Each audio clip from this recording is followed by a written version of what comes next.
हाँ सो अभी कुछ दिन पहले एगो न्यूज़ अभी देखते हुए जैमें दूगो शिक्षक के जो मुद्दा चलैया खान सर और रोशन सर, ठीक है, ओकरा एते बड़का बना दिल गई है जैमें दूगो शिक्षक के लड़ाई में हिंदू मुस्लिम के लड़ाई कर दिल गई है। एमें अब ये सब नहीं है से तो नहीं कहो, लेकिन जब दूगो शिक्षक के लड़ाई चलैया में राजनीतिक जैसे कवल आदमी सब है या किस मीडिया पत्रकार सब ये सब जो है अपन राजनीतिक रोटी सेका के लिए दूगो शिक्षक के लड़ाई के बना दिल है बहुत बड़का, ठीक है। में हिंदू मुस्लिम कह दिल है जे खान सर के सुनते हैं जे जिहादी फलना ढिमकाना ये सब मुद्दा शुरू हुई है। कहाँ से मुद्दा शुरू हुई है, ठीक है।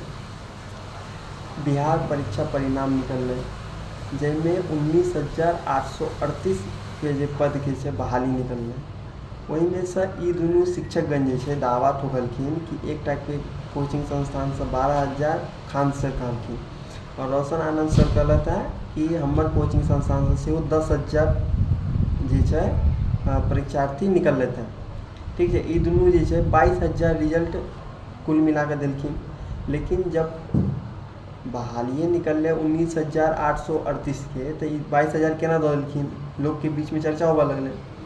वही में जो है इस अपन अपन संस्थान के पोस्टर से लगे रहते हैं, ठीक है। पोस्टर जो लगवे शिक्षक सब से अपन प्रचार प्रसार कर पोस्टर लगे रहता है। वही में एक के ऊपर जो एक पोस्टर लग गया वही पर हिनकर दोनों के जे गार्ड चले थे, ठीक है। गार्ड के बीच में कहा सुनी भेल और कहाँ दून एमर जे खान सर कह रहा है कि रोशन आनंद सर जो उनका पर जो गोली चला दिल गई, मतलब गोली चलाबे के लिए अथी भेले फायरिंग भेले जैमें से खान सर जो अपन आँख से देखलखिन रात में ही बयान दिलखिन, ठीक है। जहाँ जखन फायरिंग तायरिंग भेले हल्ला गुल्ला भेले तखन के बाद से जखन दुनू गार्ड में लफड़ा भेले जखन शोर शराबा भेले फिर पुलिस अल फिर ये सब खान सर बयान दिला फिर प्रात भेने की भेले ये अपन बयान बदल लेलखिन, कहलखिन कि नहीं कोई फायरिंग वायरिंग नहीं भेले है, ठीक है। अही में ये जो खान सर फंस गया, बाकी ना होबा के नहीं चाहिए बयान तयान बदलखिन वो तो उनकर अपन मर्जी चले, लेकिन तई में ये फंस गए कहलखिन ये सब कि बयान कैला बदलक सब। और अई में जो खान सर के जो रूम मालिक चले से रोशन आनंद सर पर इल्ज़ाम लगा दिल कि ये सारा किच कर गए। वही में रोशन आनंद सर के जैसे गिरफ्तारी हो गई, उसके बाद इनका पुलिस लग गए। अखन पुलिस अभी जो अंदर अरेस्ट हो गए, अरेस्ट भेला के बाद वो अपन जेल में बंद छथिन, अखन बेलो नहीं मिलती से कहला कि उच्च न्यायालय बंद है तो जब तक खुलते नहीं तब तक तो रिहाई के लिए मांग करथिन, वो कह नहीं सकै छथिन अभी। वही के बीच में यो मुद्दा अल वही के बाद जो रोशन आनंद सर के जितने छात्र सब चले थे वो जो एगो कैंडल मार्च निकाल के कि खान सर के रिहाई कल जाए। वही के बाद यो न्यूज़ में आवा लगल है कि खान सर के ऊपर से वो गिरफ्तारी है, लेकिन ये सारा मुद्दा जो है गलत है, खान सर की गिरफ्तारी नहीं है। वही उनका से जाँच पाँच कल जते, लेकिन खान सर के ऊपर जो है केस दर्ज नहीं भेले और उनका कोई गिरफ्तारी देव के नहीं पड़ते।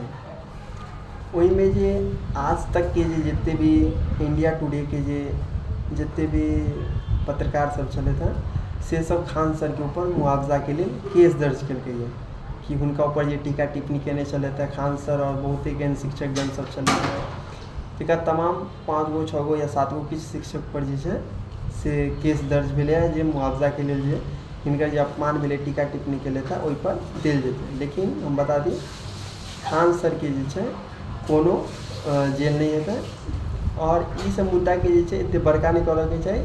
दूगो शिक्षक के बीच में है तो दूगो शिक्षक के बीच में ही रह दियो, ठीक है। दोनों अपन अपन जगह पर सही छथिन और दोनों समाज में जो बच्चा सब भी बहुत किछु केलक है, जाहिमे देखल जाए कि रोशन आनंद सर जे छै ओते ऑनलाइन क्लास जे छै नहीं लै छथिन। वो जे हुनकर ज़्यादातर ऑफलाइने क्लास चलै छै और खान सर के छै ज़्यादातर ऑनलाइन क्लास चलै छै। ओहिमे जमीन से जे छै बच्चा सब बहुत अथी छै, ऑफलाइन बच्चा सब छै तो बहुत ज़्यादा दिखेतै। और जहाँ तक खान सर के बात छै हुनको कोई कमी नहीं छै, हॉस्पिटल के निर्माण केलथि हैं, जाहिमे ओ 10 रुपये एकड़, 20 रुपये एकड़, 30 रुपये एकड़ अलग अलग चीज़ के जे सब छै कम फीस में बतेने छलथि हैं।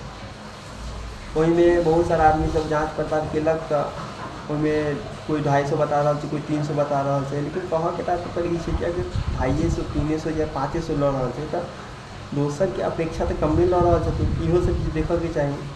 और शिक्षा के जगत में खानो सब बहुत किछु केलखिन है, ठीक है। ई सब मुद्दा के छै राजनीतिक अपन रोटी सेकल है, एक विस्तार नहीं करल कि हिंदू मुस्लिम के जो मुद्दा ई नहीं बनाबऽ के लेल, बाकी सब तो सही है। और रोशन आनंद सर के जल्द से जल्द रिहाई होबऽ के चाहिए, मांग होबऽ के चाहिए। तब तक के लिए जय सिया राम, जय छठी मैया, जय जानकी माँ, नमो बुद्धाय, जय हिंद, जय मुस्लिम।